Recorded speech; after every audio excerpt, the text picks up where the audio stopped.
ஏன்டி ஷீலா, ஏதோ பொண்ணோட ஜாதகம் வந்திருக்கு, நம்ம குமார் ஜாதகம் அனுப்பி வைன்னு சொன்னேன், நானும் அனுப்பி வச்சேன். என்னடி ஏதாவது ஜாதகம் ஏதாவது பொருந்துச்சா? என்னடி எதை சொன்னாலும் கம்முன்னு இருக்க, சொல்லு. என்னது? அப்படியா?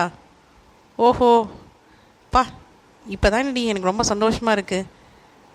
வர வெள்ளிக்கிழமை பார்த்துக்கலாம். சரிடி சரிடி, எனக்கு நிறைய வேலை இருக்குது. சரி வச்சுறேன். குமார், ரொம்ப சந்தோஷமான விஷயம்லே. அப்பா எங்க அங்கே உள்ளது அந்த பிரசி போய் சீக்கிரம் கூப்பிட்டு போ, சீக்கிரம் போ, சீக்கிரம் போ. என்னம்மா விஷயம்? இவ்வளோ சந்தோஷமா இருக்க? சித்தி என்ன சொன்னாங்க? சொல்லுமா. என்னங்க, உங்களுக்கு ஒரு விஷயம் தெரியுமா?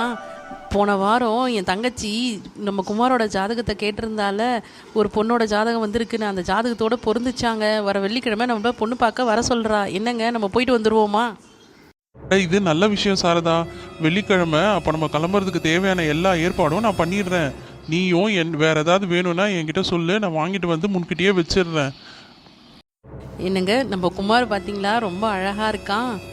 என் கண்ணே பற்றும் போல இருக்குது. பிள்ளைக்கு சுற்றி போடணும். என்னங்க, எப்படியாவது இந்த பொண்ணாவது நம்ம குமாருக்கு செட் ஆகிடணும்.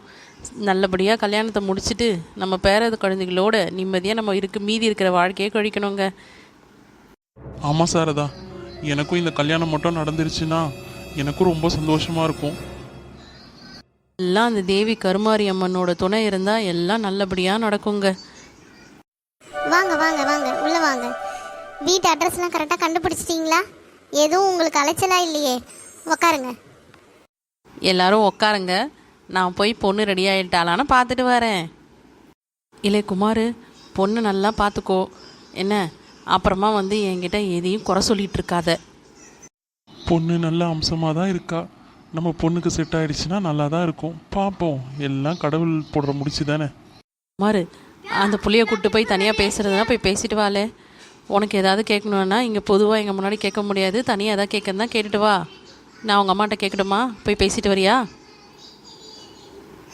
நீங்கள் ஏதோ சொல்ல வரீங்கன்னு நினைக்கிறேன். என்ன சொல்லணுமோ சொல்லுங்கள். அட ஒன்றும் இல்லைங்க, எங்கள் பையன் உங்கள் பொண்ணுக்கிட்ட தனியாக பேசணுன்னு ஆசைப்பட்றான். உங்களுக்கும் விருப்பம் இருந்தால் சொல்லுங்கள், 2 பேரும் போய் தனியாக பேசிட்டு வரட்டும். என்னங்க சொல்கிறீங்க? என்னம்மா, நீ போய் தனியாக பேசிட்டு வரியா?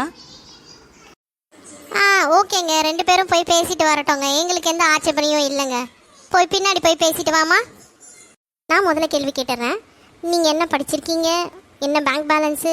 உங்களுக்கு எவ்வளோ ப்ராப்பர்ட்டி இருக்குது? இதெல்லாம் நான் தெரிஞ்சுக்கலாமா? என்னுடைய பேர் குமார். நான் ஒரு ஐடி கம்பெனியில் ஒர்க் பண்ணுறேன். எனக்கு மாதம் 1.5 லட்ச ரூபா சம்பளம். எங்களுக்கு சென்னையில் ஒரு வீடு இருக்குது. கிராமத்தில் ஒரு 15 ஏக்கர் நிலம் இருக்குது.